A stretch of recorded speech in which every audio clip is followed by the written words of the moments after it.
നമസ്കാരം. 24 റൗണ്ടപ്പിലേക്ക് എല്ലാ പ്രേക്ഷകർക്കും സ്വാഗതം. വിശദമായ വാർത്തകളിലേക്ക്. ഒഡീഷ ബാലസോറിൽ ട്രെയിൻ അപകടത്തിന് കാരണം ഇലക്ട്രോണിക് ഇന്റർലോക്കിംഗിലെ വ്യത്യാസമെന്ന് റെയിൽവേ മന്ത്രി അശ്വിനി വൈഷ്ണവ്.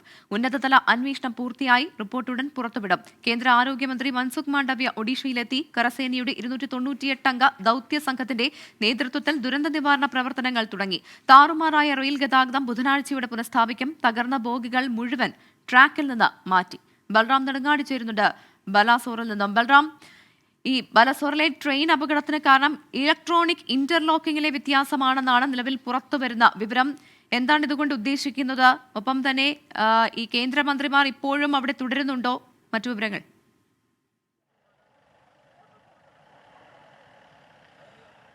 പ്രവിത, ഈ ബലാസോറിലെ ദുരന്തം സംബന്ധിച്ച് റെയിൽവേയുടെ ഉന്നതതല വിദഗ്ധ സംഘം പരിശോധന നടത്തി അന്തിമ റിപ്പോർട്ട് തയ്യാറാക്കിയിരിക്കുന്നു. ഈ റിപ്പോർട്ട് അനുസരിച്ച് ഈ ഇലക്ട്രോണിക് ഇന്റർലോക്കിങ്ങിലെ തകരാറാണ്, അല്ലെങ്കിൽ അതിലുണ്ടായ വ്യത്യാസമാണ് ഈ അപകടത്തിന് കാരണം എന്നാണ് കേന്ദ്ര റെയിൽവേ മന്ത്രി അശ്വിനി വൈഷ്ണവ് തന്നെയാണ് ഇക്കാര്യം വ്യക്തമാക്കിയത്. കൂടുതൽ വിശദീകരിക്കാൻ അദ്ദേഹം തയ്യാറായില്ലെങ്കിലും ഇലക്ട്രോണിക് ഇന്റർലോക്കിങ്ങിലെ വ്യത്യാസമാണ് ഈ അപകടത്തിന് കാരണമായത് എന്നും അതിന് ഉത്തരവാദി ആര് എന്ന് കണ്ടെത്തിയിരിക്കുന്നു എന്നുമാണ് അദ്ദേഹം വിശദീകരിച്ചിരിക്കുന്നത്.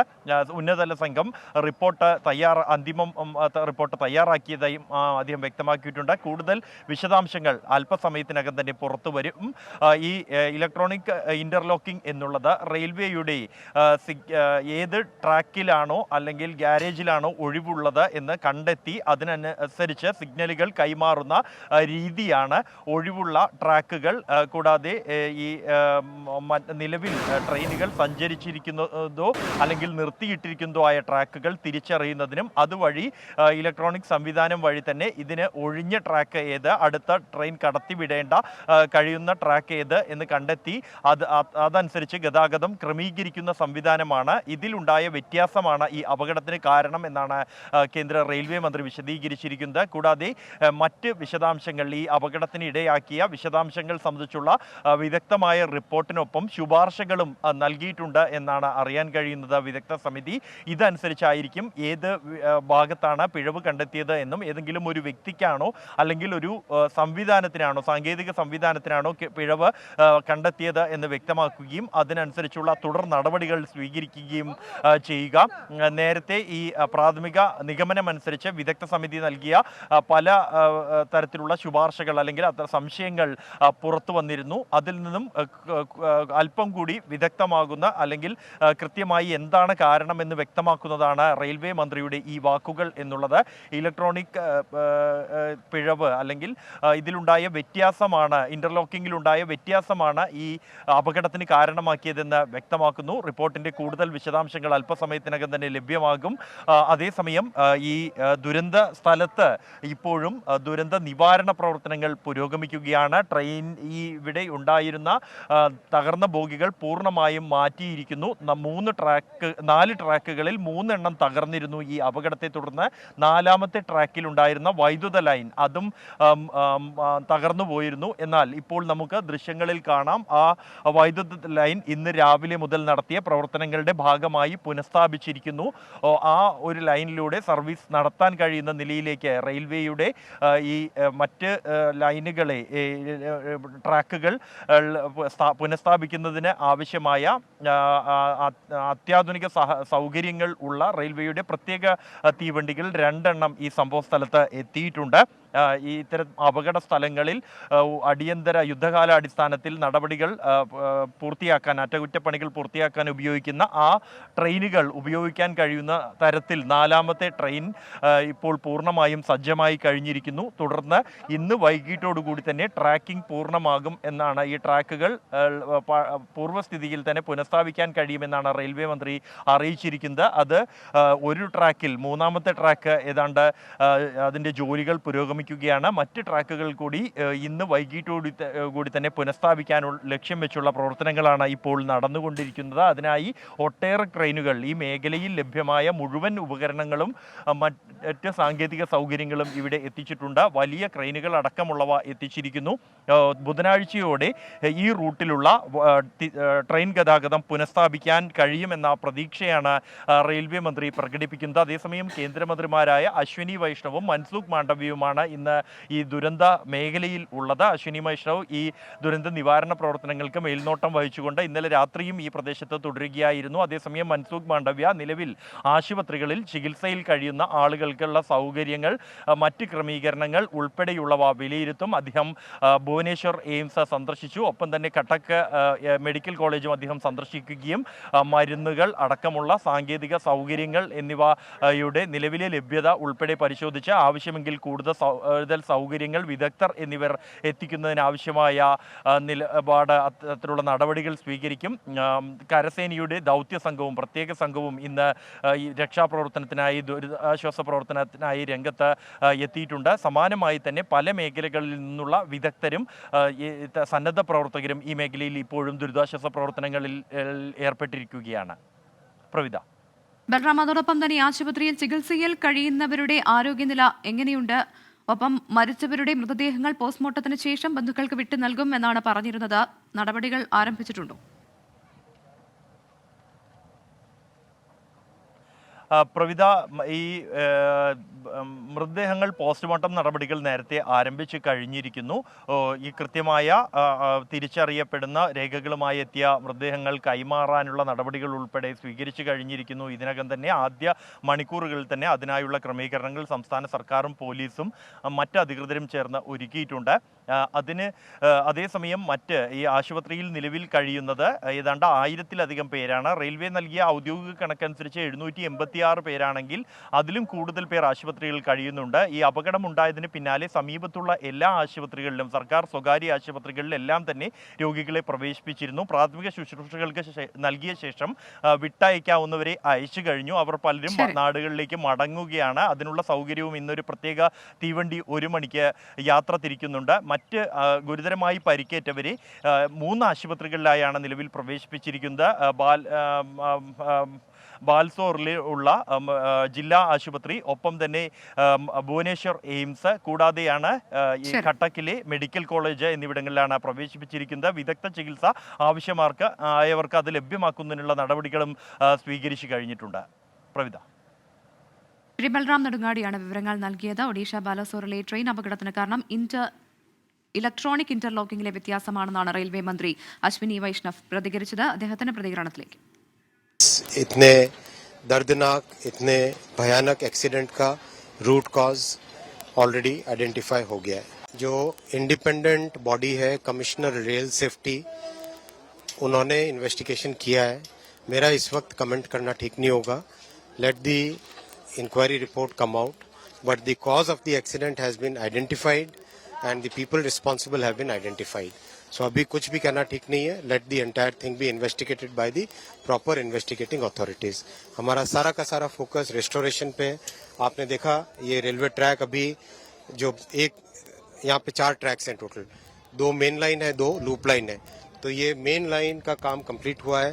अभी उसका OHE का काम चल रहा है. अभी ट्रैक की टेस्टिंग चल रही है. वो जो गाड़ी है ट्रैक की टेस्टिंग करके आ रही है.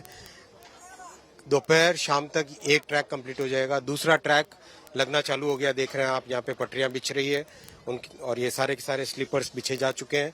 इसका भी आज काम कंप्लीट होगा. कोशिश जो टारगेट लिया हुआ है बुधवार की सुबह तक कंप्लीट नॉर्मल सिचुएशन लाने का, उससे सफिशिएंटली पहले कंप्लीट करेंगे. 270 ऑफिशियल आंकड़ा उड़ीसा सरकार ने दिया है. क्या कहना चाहिए? जिस तरह से लोग बहुत ज़्यादा परेशान हैं, ये मेन रूट है पूरी भुवनेश्वर के लिए. लगातार आप लोगों का काम जारी है. तो कितना बड़ा क्षति है? डेफिनेटली इसके ऊपर इतनी तेजी से काम करेंगे. सारे के सारे रिसोर्सेज मोबिलाइज किए गए और आप देख ही रहे हो काम की गति. റെയിൽവേ മന്ത്രി അശ്വിനി വൈഷ്ണവ് പ്രതികരിക്കുകയായിരുന്നു. ഇപ്പോൾ കോൺഗ്രസ് വക്താവ് മാധ്യമങ്ങളെ കാണുന്നു. തത്സമയം हमारी ये स्पष्ट मांग है कि रेलवे मिनिस्टर को तुरंत नैतिक जिम्मेदारी लेते हुए इस्तीफा देना चाहिए। सीएजी रिपोर्ट, पार्लियामेंट की स्टैंडिंग कमेटी रिपोर्ट, इन तमाम रिपोर्टों का, और ये 9 फरवरी की जो रिपोर्ट थी साउथ वेस्टर्न रेलवे की, इन सब रिपोर्टों पे जो सवाल उठते हैं, इन सवालों का जवाब प्रधानमंत्री जी की तरफ से कौन देगा, और मैं उम्मीद करता हूं कि सवाल आप उठाएंगे। माफ कीजिएगा, अगर ये कवच प्रधानमंत्री जी के आसपास आप लोगों ने नहीं खड़ा किया होता तो ये सवाल बहुत पहले उठते, सीएजी रिपोर्ट्स के सवाल उठते। इस रिपोर्ट को कहीं न कहीं छपते हुए हम देखते, इस पे चर्चा और डिबेट्स होती, तो शायद ये 288 लोग अपनी जान नहीं गंवाते। हमारा और आपका काम सरकार को जनता से बचाने का नहीं है, जनता को सरकार से बचाने का। अभी भी समय है, हम सबको ये जिम्मेदारी निभानी पड़ेगी, नहीं तो ये दुर्घटनाएं होती रहेंगी, लोगों की जान जाती रहेगी, और यूं ही हम एक दूसरे को ढांढस बनाते रहेंगे। शक्ति भाई। थैंक यू पवन भाई। साथियों, आप सबका स्वागत है। मैं सबसे पहले जिन लोगों ने इस हादसे में जान गंवाई है उसके प्रति मेरी पार्टी की ओर से और निजी तौर पे श्रद्धा सुमन समर्पित करता हूं। एक दूसरी भी श्रद्धांजलि देना चाहूँगा हमारे मेजर रिटायर्ड वेद प्रकाश जी। ज़्यादातर आप सबको यहाँ मिलते रहते थे, हर वक्त हंसते, बड़े मिलनसार। वो अचानक से हमारे बीच से चले गए हैं। मैं उन्हें भी श्रद्धा सुमन समर्पित करता हूँ। जो एक्सीडेंट में जाने गई उसके जाने का वक्त नहीं था, एक्सीडेंट से गए। कोई भी मुआवजा, कोई भी कॉम्पनसेशन एक जिंदगी को वापस नहीं ला सकता है, और इसीलिए जान की सुरक्षा को हर वक्त पे हम सबसे ऊपर रखते हैं कि अगर माल गया, प्रॉपर्टी गई, हुआ तो वो आ भी सकता है वापस, पर एक बार जिंदगी चली जाती है वो वापस नहीं ला सकता है, कोई नहीं ला। ഒഡീഷ ട്രെയിൻ ദുരന്തത്തിൽ കേന്ദ്രത്തിനെതിരെ ആഞ്ഞടിക്കുകയാണ് കോൺഗ്രസ്. പ്രധാനമന്ത്രി മറുപടി പറയണം. റെയിൽ സുരക്ഷയിൽ കനത്ത വീഴ്ചയുണ്ടായി. അതോടൊപ്പം തന്നെ റെയിൽവേ മന്ത്രിയോട് പ്രധാനമന്ത്രി രാജി ആവശ്യപ്പെടണമെന്നും കോൺഗ്രസ് വക്താവ് പവൻ ഖേര. ഒഡീഷ ട്രെയിൻ ദുരന്തത്തിൽ രക്ഷപ്പെട്ടവരെയും കൊണ്ടുള്ള ആദ്യ ട്രെയിൻ ചെന്നൈയിലെത്തി. പ്രത്യേക ട്രെയിനിലാണ് 250 പേരടങ്ങുന്ന സംഘത്തെ എത്തിച്ചത്. 10 മലയാളികളും സംഘത്തിലുണ്ട്. പാളം തെറ്റിയ കോറമണ്ഡല എക്സ്പ്രസിൽ രക്ഷാപ്രവർത്തനം നടക്കുമ്പോഴാണ് ഹൗറ എക്സ്പ്രസ് ഇടിച്ചു കയറിയതെന്ന് അപകടത്തിൽ നിന്ന് രക്ഷപ്പെട്ട കേന്ദ്രീയ വിദ്യാലയ അധ്യാപകൻ ഷംസുദ്ദീൻ വാഴയിൽ 24-നോട് പറഞ്ഞു. ഇത് ഒഴിവാക്കാൻ പറ്റുന്ന ഒരു അപകടമായിരുന്നു. ഇതൊരു manmade disaster, not natural manmade കലാമിറ്റിയാണ്. അപ്പോൾ ഇത് അടിച്ച ഉടനെ അതിൻ്റെ വേറൊരു ആഫ്റ്റർ 10 മിനിറ്റ്സ് പിന്നെ ഇതിൻ്റെ ബോഗി കംപ്ലീറ്റ് സ്പ്രെഡായി. മാക്സിമം എംബാങ്ക്മെൻറ്റിൽ എത്ര സ്പ്രെഡാകാൻ പറ്റുമോ അത്രയും സ്പ്രെഡായി. ഇതൊരു നദീൻ്റെ കരയിലോ ഒരു വെള്ളം കെട്ടിക്കുന്ന എംബാങ്ക്മെൻറ്റ് സൈഡിലോ ആണെങ്കിൽ ഈ ഗാവുവാസികൾക്ക് ഇവിടെ എത്താൻ പറ്റില്ല, ഒന്നും ചെയ്യാൻ പറ്റില്ല. വീണ്ടും ഡെത്ത് തോൾ ഇൻക്രീസ് ചെയ്യും. പത്തനംതിട്ട, തൃശൂർ, കൊല്ലം സ്വദേശികളാണ് തമിഴ്നാട്ടിലെത്തിയതെന്നും പരുക്കേറ്റ ഒരാളെ ആശുപത്രിയിലേക്ക് മാറ്റിയെന്നും Norka Roots officer Anu P Chacko 24-നോട് പറഞ്ഞു. തമിഴ്നാട് സർക്കാർ ഏർപ്പെടുത്തിയ ട്രെയിനിൽ ഒറീസയിലെ അപകടത്തെ തുടർന്ന് 10 മലയാളികൾ ചെന്നൈയിലെത്തുകയും കേരള സർക്കാരിൻ്റെ നിർദ്ദേശപ്രകാരം ഞാൻ അവരെ സ്വീകരിക്കുകയും അവർക്ക് റെയിൽവേ സ്റ്റേഷനിൽ വേണ്ട എല്ലാ ക്രമീകരണങ്ങളും ചെയ്തു. മുഖ്യമന്ത്രിയുടെ ഓഫീസിൽ നിന്നും നോർക്കയിൽ നിന്നും ശക്തമായ ഇടപെടലുണ്ടായിരുന്നു. അതിനുശേഷം ഇപ്പോൾ KTDC chairman Shri PK Sasi sir ഞാനുമായിട്ട് സംസാരിച്ചു. അദ്ദേഹത്തിൻ്റെ നിർദ്ദേശപ്രകാരം ഇവരെ എല്ലാവരെയും KTDC ഹോട്ടലിലേക്ക് നമ്മൾ ഷിഫ്റ്റ് ചെയ്യുകയാണ്. അവിടെ പോയി അവർ ഒന്ന് റിലാക്സ് ചെയ്തതിന് ശേഷം അവരുടെ തുടർ യാത്രയുടെ കാര്യങ്ങൾ സർക്കാരുമായിട്ട് ആലോചിച്ച് എത്രയും പെട്ടെന്ന് തന്നെ അതിൽ നടപടിയെടുക്കും. അങ്ങനെ ഒരു നിർദ്ദേശമാണ് എനിക്ക് കേരള സർക്കാരിൽ ലഭിച്ചിട്ടുള്ളത്. ഒഡീഷ ദുരന്ത പശ്ചാത്തലത്തിൽ തുടർച്ചയായ 2ാം ദിവസവും രാജ്യത്ത് ട്രെയിൻ ഗതാഗതം തടസ്സപ്പെട്ടു. 104 ട്രെയിനുകൾ പൂർണ്ണമായും റദ്ദാക്കി. 55 ട്രെയിനുകൾ വഴിതിരിച്ചുവിട്ടു. 5 ട്രെയിനുകൾ ഭാഗികമായി റദ്ദാക്കി. ദീർഘദൂര ട്രെയിനുകളിൽ പലതും മണിക്കൂറുകൾ വൈകിയാണ് ഓടുന്നത്. ഒഡീഷ, ആന്ധ്രാപ്രദേശ് തുടങ്ങിയ സംസ്ഥാനങ്ങളിലെ പൊതുഗതാഗതത്തെ നിയന്ത്രണം കാര്യമായി ബാധിച്ചിട്ടുണ്ട്. ദുരന്തം നടന്ന പ്രദേശങ്ങളിലെ ട്രാക്ക് നവീകരണം തുടരുകയാണ്. 1000-ഓളം തൊഴിലാളികളുടെയും മറ്റു യന്ത്ര സംവിധാനങ്ങളുടെയും സഹായത്തോടെയാണ് ട്രാക്ക് നവീകരണം. ട്രെയിൻ ഗതാഗതം സാധാരണഗതിയിലാകാൻ ഇനിയും ദിവസങ്ങൾ വേണ്ടിവരും. ഇരുചക്ര വാഹനങ്ങളിൽ യാത്ര ചെയ്യുന്ന കുട്ടികൾക്ക് പിഴ ഈടാക്കുന്നതിൽ നിന്ന് ഇളവ് നൽകാനാകില്ലെന്ന് കേന്ദ്ര സർക്കാർ. 10 വയസ്സ് വരെയുള്ള കുട്ടികളെ മൂന്നാമത്തെ ആളായി കണക്കാക്കി പിഴ ഈടാക്കുമെന്ന് കേന്ദ്ര ഉപരിതല ഗതാഗത വകുപ്പ് മന്ത്രി നിതിൻ ഗഡ്കരി വ്യക്തമാക്കി. നിയമപ്രകാരം ഇരുചക്ര വാഹനത്തിൽ 2 പേർക്ക് യാത്ര ചെയ്യാനേ അനുമതിയുള്ളൂ. ഇളവ് നൽകുന്നത് കേന്ദ്ര മോട്ടോർ വാഹന നിയമത്തിന് വിരുദ്ധമാകുമെന്നും നിലവിലെ നിയമത്തിൽ ഭേദഗതി വരുത്താൻ സാധിക്കില്ലെന്നും കേന്ദ്ര സർക്കാർ വ്യക്തമാക്കി. എളമരം കരീം MP നൽകിയ കത്തിലാണ് കേന്ദ്രമന്ത്രി മറുപടി നൽകിയത്. നാളെ മുതലാണ് AI ക്യാമറ വഴി കണ്ടെത്തുന്ന നിയമലംഘനങ്ങൾക്ക് പിഴ ഈടാക്കുക. കോൺഗ്രസ് പുനഃസംഘടനയിൽ അതൃപ്തി പരസ്യമാക്കി MK രാഘവൻ MP. പട്ടികയിൽ MPമാരുടെ അഭിപ്രായം പരിഗണിക്കാമെന്ന ധാരണ പാലിക്കപ്പെട്ടില്ലെന്ന് MK രാഘവൻ കുറ്റപ്പെടുത്തി. കർണാടകയിലെ പോലെ കേരളത്തിലെ നേതൃത്വം പാർട്ടിയെ ഒറ്റക്കെട്ടായി കൊണ്ടുപോകണമെന്നും MK രാഘവൻ MP ആവശ്യപ്പെട്ടു. പ്രസിദ്ധീകരിക്കപ്പെട്ട ലിസ്റ്റിൽ ഒരുപാട് അപാകതകളുണ്ട്. മാനദണ്ഡം പാലിച്ചില്ല, കമ്മ്യൂണൽ ബാലൻസ് ഇല്ല എന്നൊരു പരാതി വ്യാപകമായിട്ടുണ്ട്. അത് നിർബന്ധമായും കേരളത്തിലെ കോൺഗ്രസ് ലീഡർഷിപ്പ് അത് ഇടപെട്ട് പരിഹരിക്കണമെന്നാണ് എനിക്ക് പറയാനുള്ളത്. തീരുമാനം എടുത്താൽ പോലും അത് അവസാനം ഓരോ MPമാരോടും ആലോചിച്ച് മാത്രം അതാത് കോൺസ്റ്റിറ്റ്യൂൻസിലെ കാര്യങ്ങളിൽ ഫൈനൽ തീരുമാനം ഉണ്ടാകൂ എന്നാണ് അന്ന് പറഞ്ഞത്. വയനാട് ക്യാമ്പിൻ്റെ ലീഡർഷിപ്പ് ക്യാമ്പിൻ്റെയും ഒരു തീരുമാനം അതാണ്. കാരണം ലോക്സഭ ഇലക്ഷൻ വരികയാണ്. അതിനുമുമ്പ് ഓരോ ലോക്സഭാ അംഗത്തിൻ്റെയും മണ്ഡലത്തിലെ ആരെ വെക്കണം, എങ്ങനെ ആയിരിക്കണം എന്നതിനെക്കുറിച്ച് അത് തമ്മിൽ ആലോചിച്ച് മാത്രമേ ചെയ്യൂ എന്നാണ് അന്ന് അറിയിച്ചത്. പക്ഷേ അതൊന്നും ഇത്തവണ ഉണ്ടായില്ല. ഇത് വളരെ ഗൗരവമായി PCC ലീഡർഷിപ്പ് കാണണമെന്ന് എനിക്ക് പറയാനുള്ളൂ. പട്ടികയ്ക്കെതിരെ ഹൈക്കമാൻഡിന് പരാതി നൽകാനാണ് AI ഗ്രൂപ്പുകളുടെ തീരുമാനം. ബ്ലോക്ക് പ്രസിഡന്റുമാരുടെ പട്ടിക KC വേണുഗോപാൽ പക്ഷം ഹൈജാക്ക് ചെയ്തുവെന്നാണ് ഗ്രൂപ്പുകളുടെ ആക്ഷേപം. പട്ടികയിൽ ശശി തരൂർ പക്ഷത്തിനും എതിർപ്പുണ്ടെന്നാണ് സൂചന. കേന്ദ്ര ആഭ്യന്തരമന്ത്രി അമിത്ഷാ ഇന്ന് കൊച്ചിയിലെത്തും. അമൃത ആശുപത്രിയുടെ രജത ജൂബിലി ആഘോഷങ്ങൾ ഉദ്ഘാടനം ചെയ്യുന്നതിന് ഇന്ന് ഉച്ചയോടെയാണ് അമിത്ഷാ എത്തുക. സന്ദർശനവുമായി ബന്ധപ്പെട്ട് കൊച്ചിയിൽ ഇന്ന് ഗതാഗത നിയന്ത്രണം ഏർപ്പെടുത്തിയിട്ടുണ്ട്. കൊച്ചിയിൽ നിന്ന് വിനീത വിജു ചേരുന്നുണ്ട് വിവരങ്ങളുമായി. വിനീത, ഈ ഗതാഗത നിയന്ത്രണം ഏത് തരത്തിലായിരിക്കും? ഒപ്പം അമിത്ഷാ എപ്പോഴെത്തിച്ചേരും? പ്രവിത, ഈ അമൃത ആശുപത്രിയുടെ രജത ജൂബിലി ആഘോഷങ്ങൾ അത് ഉദ്ഘാടനം ചെയ്യുന്നതിന് വേണ്ടിയാണ് കേന്ദ്ര ആഭ്യന്തരമന്ത്രി അമിത്ഷാ ഇന്ന് കൊച്ചിയിലേക്ക് എത്തിച്ചേരുക. ഇന്ന് ഉച്ചയോടുകൂടിയായിരിക്കും അദ്ദേഹം കൊച്ചിയിലേക്ക് എത്തുന്നതിന്. അതിനുശേഷം നമ്മളിപ്പോൾ നിൽക്കുന്ന ഈ അമൃത ആശുപത്രിക്ക് സമീപമുള്ള ഗ്രൗണ്ടിലാണ് ഇതുമായി ബന്ധപ്പെട്ടുകൊണ്ടുള്ള പ്രത്യേകമായിട്ടുള്ള വേദി ഒരുക്കിയിരിക്കുന്നത്. ആ വേദിയിലാണ് ഉദ്ഘാടന ചടങ്ങുകൾ നടക്കുക. 3 മണിയോടുകൂടി അദ്ദേഹം ആ ആഘോഷ പരിപാടികൾ ഉദ്ഘാടനം ചെയ്യും. അതിനുശേഷം അമൃതയുടെ തന്നെയായ 2 റിസർച്ച് സെന്ററുകളുടെ ഉദ്ഘാടനം കൂടി അദ്ദേഹം നിർവഹിക്കും. കൊച്ചിയിലും അതോടൊപ്പം തന്നെ കൊല്ലത്തുമായ ഈ 2 റിസർച്ച് സെന്ററുകൾ കൂടി വരിക. ഇതിനുശേഷം 5:30യോടുകൂടി അമിത്ഷാ കൊച്ചിയിൽ നിന്ന് മടങ്ങുമെന്നാണ് നമുക്കിപ്പോൾ നിലവിൽ അദ്ദേഹത്തിന്റെ ഈ യാത്രയുമായി ബന്ധപ്പെട്ടുകൊണ്ടുള്ള വിവരങ്ങളിൽ നിന്ന് നമുക്കിപ്പോൾ അറിയാൻ കഴിഞ്ഞിരിക്കുന്നത്. അദ്ദേഹം കൊച്ചിയിലെത്തുന്നതുമായി ബന്ധപ്പെട്ട ഈ ഗതാഗത നിയന്ത്രണം ഉൾപ്പെടെ ഏർപ്പെടുത്തിയിട്ടുണ്ട്. ഉച്ചയ്ക്ക് 2 മണി മുതൽ 5 മണി വരെയായിരിക്കും ഗതാഗത നിയന്ത്രണം ഉണ്ടാവുക. ഈ അമൃത ആശുപത്രിയുടെ പരിസരം, അതോടൊപ്പം തന്നെ കണ്ടെയ്നർ റോഡ്, കളമശ്ശേരി എന്നീ മേഖലകളിൽ, കുന്നംപുറം എന്നീ മേഖലകളിലൊക്കെ ആയിരിക്കും ഗതാഗത നിയന്ത്രണം ഉണ്ടാവുന്നത്. ഒപ്പം തന്നെ ഈ മേഖലകളിലേക്കൊക്കെ ഈ വാഹനം പാർക്ക് ചെയ്യുന്നതിനും നിരോധനം ഏർപ്പെടുത്തിയിട്ടുണ്ട്. അവിടെ വാഹനം പാർക്ക് ചെയ്യാൻ കഴിയില്ല എന്ന ഒരു നിർദ്ദേശവും ഏർപ്പെടുത്തിയിട്ടുണ്ട്. ഒപ്പം തന്നെ ഈ പരിപാടിയിൽ പങ്കെടുക്കുന്നതിനും മറ്റും എത്തുന്നവർക്കായി കൃത്യമായിട്ടുള്ള പരിശോധനകളും അതുമായി ബന്ധപ്പെട്ടുകൊണ്ടുള്ള കൂടുതൽ നിയന്ത്രണങ്ങളും ഒക്കെ ഏർപ്പെടുത്തിയിരിക്കുകയാണ്. 3 മണിയോടുകൂടിയായിരിക്കും ഈ പരിപാടി ആരംഭിക്കുക. ഇതിൽ പങ്കെടുക്കുന്നവരാണ് പരിപാടി ആരംഭിക്കുക. കേന്ദ്ര ആഭ്യന്തരമന്ത്രി അമിത്ഷാ ഇന്ന് കൊച്ചിയിൽ എത്തുന്നുണ്ട്. വിവരങ്ങളാണ് വിനീത വിജി നൽകിയത്. UAE-യിലെ പ്രവാസികൾക്ക് വിസ്മയരാവ് സമ്മാനിച്ച Flowers Top Singer in Dubai.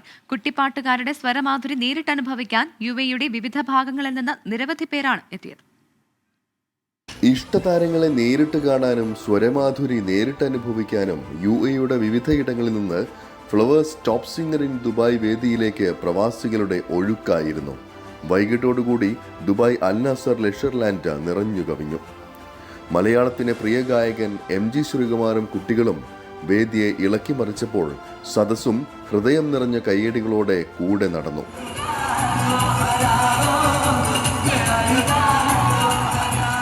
നുറുങ്ങ് തമാശകളുമായി Ramesh പിഷാരടിയും ചടുല നൃത്തച്ചുവടുകളുമായി ഇനിയയും നിറഞ്ഞു നിന്നു. പ്രവാസികളിൽ നിന്ന് തെരഞ്ഞെടുത്ത 3 കുട്ടികളും പരിപാടിയിൽ നിറഞ്ഞ സാന്നിധ്യമായി. 4 മണിക്കൂർ മനസ്സു നിറഞ്ഞ് ആസ്വദിച്ചാണ് ഓരോരുത്തരും മടങ്ങിയത്.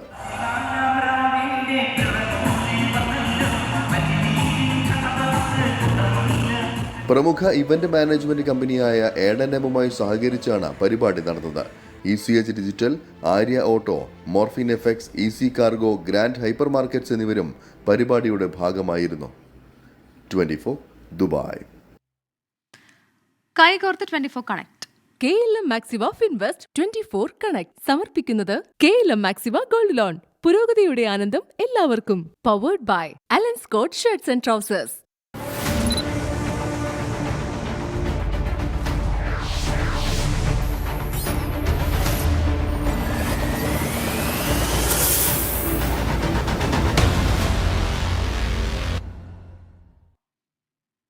ഒരു മാസത്തോളം നീണ്ടുനിന്ന 24 കണക്ട് റോഡ് ഷോയ്ക്ക് ഇന്ന് സമാപനം. കോഴിക്കോട് ജില്ലയിലാണ് റോഡ് ഷോ പ്രയാണം തുടരുന്നത്. അവസാന ദിനമായ ഇന്ന് 3 സ്ഥലങ്ങളിലായാണ് റോഡ് ഷോ. വളയത്ത് നിന്നാണ് ഇന്നത്തെ റോഡ് ഷോയ്ക്ക് തുടക്കമായത്. ഉച്ചയ്ക്ക് 2 മണിക്ക് കുറ്റ്യാടിയിലും 6:30 വടകരയിലും റോഡ് ഷോ എത്തിച്ചേരും. തുടർന്ന് സർഗാലയ ക്രാഫ്റ്റ് വില്ലേജിൽ സമാപന ചടങ്ങുകൾക്ക് തുടക്കമാകും. സിനിമാ ടെലിവിഷൻ താരങ്ങൾ അണിനിരക്കുന്ന മെഗാ ഷോയും അരങ്ങേറും. പ്രവേശനം സൗജന്യമാണ്.